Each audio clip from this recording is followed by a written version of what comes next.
बहुत सी बातें जीवन में ऐसी घटित हो जाती हैं जिनके संबंध में घटित होने के पश्चात जब हम विचार करते हैं तो समझ में आता है कि यह मेरे द्वारा किसी भी प्रकार से संभव नहीं था। इतना बड़ा काम हमारे जैसे साधारण मनुष्य के द्वारा कैसे हो गया? तो उस समय यह नहीं सोचना चाहिए कि मैंने अपने श्रम, अपने पुरुषार्थ या अपने सुकृत से ये किया। गीता जी में भगवान क्या कह रहे हैं? अहंकार विमूढ़ात्मा कर्ताहमिति मन्यते। पर जो साधु पुरुष होते हैं, सज्जन पुरुष होते हैं, वो किसी भी उपलब्धि का श्रेय स्वयं नहीं लेते हैं। वे उपलब्धि का श्रेय अपने पूज्य गुरुजनों को ही प्रदान करते हैं।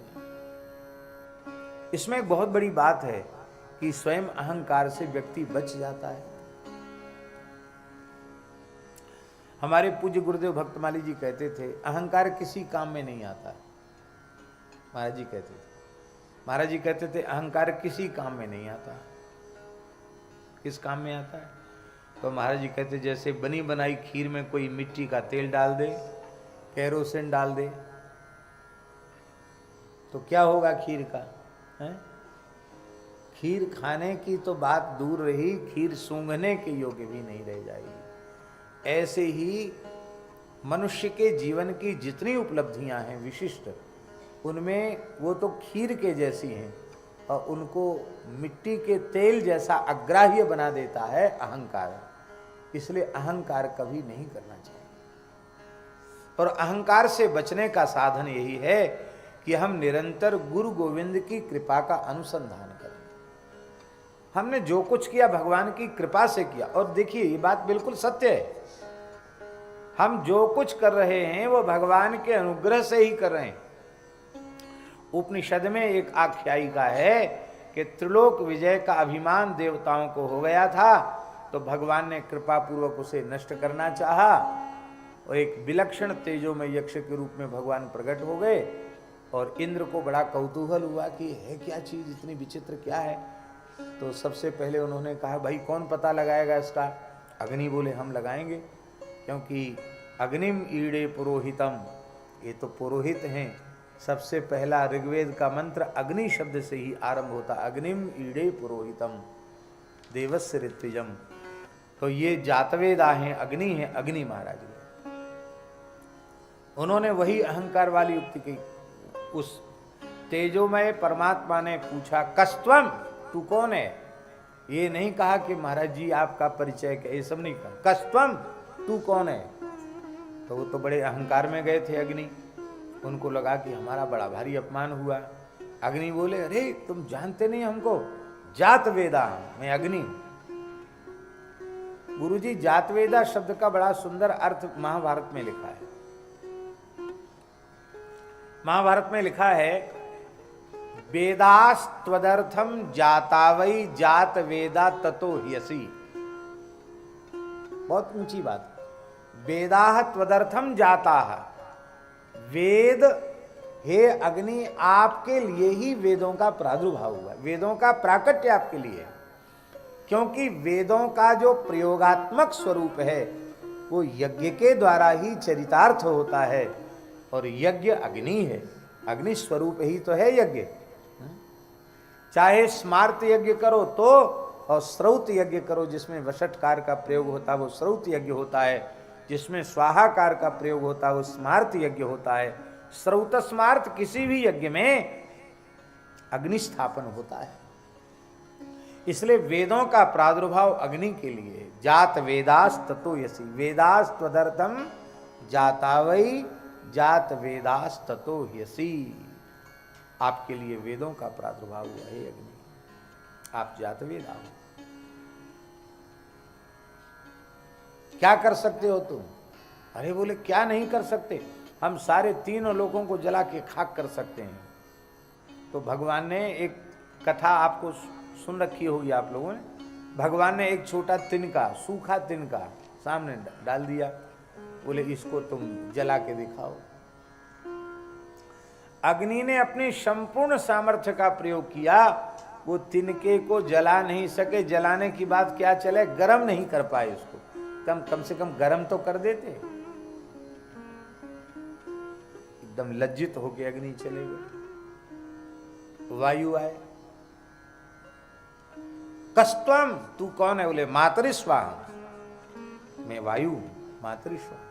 अच्छा क्या कर सकते? बोले बलवानों में मैं सबसे बलवान हूं, प्रचंड प्रभंजन हूं, सारी धरती को सूखे पत्ते के समान उलट सकता हूं, बड़े बड़े पहाड़ों को सूखे पत्तों के जैसे उड़ा सकता हूं, इतनी सामर्थ्य है मुझ में। अरे बोलिए धरती पहाड़ पीछे उड़ाइयो, ये तिनके को उड़ा के दिखाओ, तिनका नहीं उड़ा सकता। सब देवता जब समझ न सके उस विलक्षण तत्व की महिमा को और वे निराश होकर आ गए, तो इंद्र गए तो वह विलुप्त हो गया, अंतर्धान हो गया, तिरोहित हो गया। क्यों? कि इंद्र को ज्यादा अहंकार था त्रिलोक विजय का, तो इंद्र के अहंकार को चूर करने के लिए वो अंतर्धान हुए कि जिनको तुमने भेजा उनको तो हमने बात करने लायक भी समझा, जो कुछ हुआ मेरी कृपा से हुआ, उसको तुमने अपनी स्वतंत्र उपलब्धि मान लिया, तो तुम्हारे जैसा अपराधी तो बातचीत करने लायक भी नहीं। इंद्र को बड़ी लज्जा हुई कि अरे हमको उस विलक्षण तेजोमय महापुरुष ने संवाद के योग्य भी नहीं समझा। इंद्र को लज्जा हुई, आकाश में भगवती पराम्बा उमा भगवती प्रकट हुई और उन्होंने इंद्र को अहंकार शून्य होने की प्रेरणा प्रदान। इस कथा के स्मरण कराने का प्रयोजन केवल इतना है कि सूर्य, चंद्र, अग्नि, वायु, वरुण आदि देवता भी बिना भगवत कृपा के कुछ नहीं कर सकते, तो हम तो अत्यंत सामान्य मनुष्य हैं। हमारे द्वारा जो कुछ किया गया वो भगवान के अनुग्रह से हुआ, गुरुजनों की कृपा से हुआ, संतों की कृपा से हुआ, भगवान की कृपा से हुआ। ऐसा यदि हम अपने आप में अनुभव कर लें तो अहंकार से उत्पन्न होने वाले जो प्रचंड दोष हैं उन दोषों से हम बच जाएंगे। सारे दोष अहम और मम से ही उत्पन्न होते हैं, और अहम और मम की जोड़ी है। अहम होगा तो मम होगा, मम होगा तो अहम होगा, और अहंकार ममकार से जब जीव बच जाता है तो मरने के बाद मुक्ति की आवश्यकता नहीं, जीते जी मुक्त हो जाता है, जीवन मुक्त हो जाता है। कितना बढ़िया हुआ है। वाल्मीकि रामायण में हनुमान जी कह रहे हैं रावण से, राम जी के बारे में, रावण जिसे तू मनुष्य कह रहा है वो राम जी कौन हैं? तो हनुमान जी का वचन है वाल्मीकि रामायण सुंदरकांड में, कर्ता कारयिता च सः। हनुमान जी कह रहे हैं राम जी कर्ता भी हैं और कारयिता भी, करने वाले भी हैं और कराने वाले भी भगवान ही। तो हम व्यर्थ अहंकार अपने ऊपर लेते हैं कि हमने किया अथवा हमने कराया। किया भी भगवान का और कराया भी भगवान का, ऐसा अनुभव करना चाहिए। कर्ता कारयिता च सः, भगवान कर्ता। अच्छा, कर्ता व्याकरण में कर्ता की परिभाषा क्या है? स्वतंत्र कर्ता, पाणिनि जी का सूत्र है स्वतंत्र कर्ता। अब ये स्वतंत्र जो शब्द है इसका अर्थ भगवान को छोड़कर और कहां घटित होगा? सर्वतंत्र स्वतंत्र केवल एक भगवान है।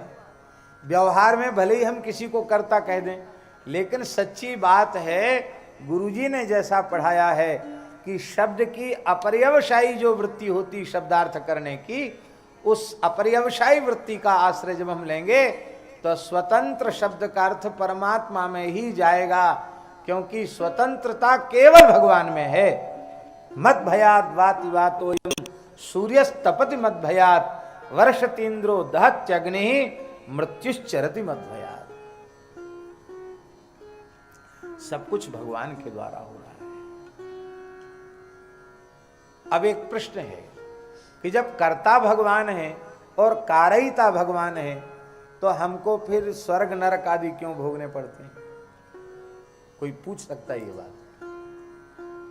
भाई जिसने किया अथवा जिसने कराया वही भोगे। करने वाले को कराने वाले को दोष लगे, हम तो कुछ है ही नहीं। अच्छा काम हो तो स्वर्ग भी परमात्मा ही भोगे, और कुछ अनुचित कार्य हो जाए तो नरक भी परमात्मा ही भोगे। जीव को स्वर्ग नरकादि का सुख दुख क्यों भोगना पड़ता है?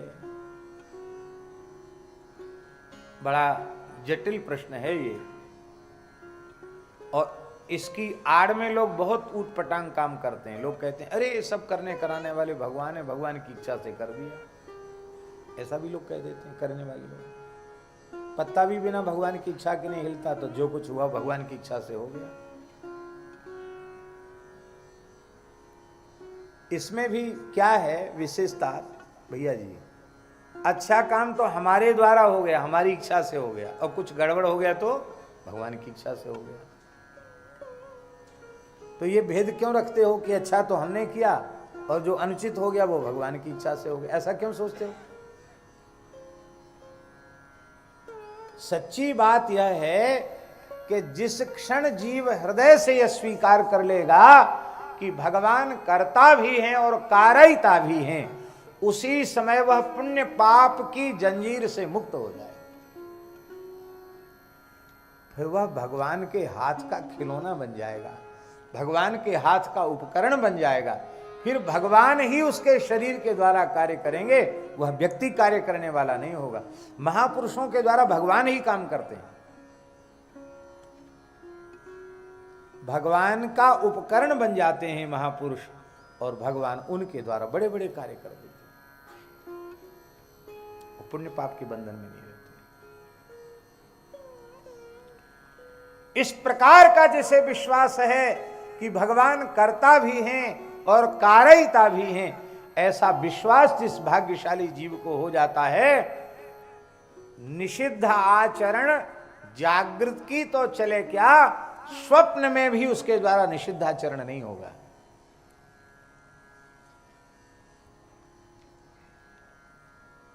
ये पहचान है उसकी। हम लोग सीधे कह देते हैं उर प्रेरक रघुवंश विभूषण, पर महाराज जी बड़ी सुंदर बात कहते थे इस संबंध में, बहुत ध्यान देने योग्य बात है। महाराज जी कहते थे कि लोमस जी जैसे जो जीवन मुक्त महात्मा हैं, उनके हृदय में उर प्रेरक रघुवंश विभूषण हैं। अन्यथा पापी के अंतःकरण में निषिद्ध कर्म करने की प्रेरणा उसके पापमय संस्कार ही करते हैं, और पुण्यात्मा के भीतर पुण्य कर्म करने की प्रेरणा उसके पुण्य के संस्कार ही करते हैं। पर जो भगवान के भक्त पूर्ण ज्ञानी हैं, पूर्ण भक्त हैं, जो पुण्य पाप के बंधन से मुक्त हो चुके हैं, ऐसे महात्मा वे जो कुछ करते हैं वो भगवान की प्रेरणा से करते हैं। इसलिए उर प्रेरक रघुवंश विभूषण ये लोमस जी जैसे संतों के लिए है। और ये भी उन्हीं के लिए है। उमा दारू योषित की नाई, सबहि न चावत राम गुसाई।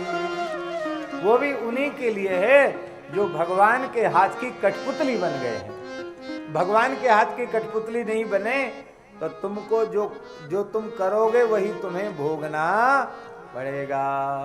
कबीरा तेरी झोपड़ी गलकटियन के पास, जो करेगा सो भरेगा, तू क्यों होए उदास। जो करेगा उसको भरना पड़ेगा।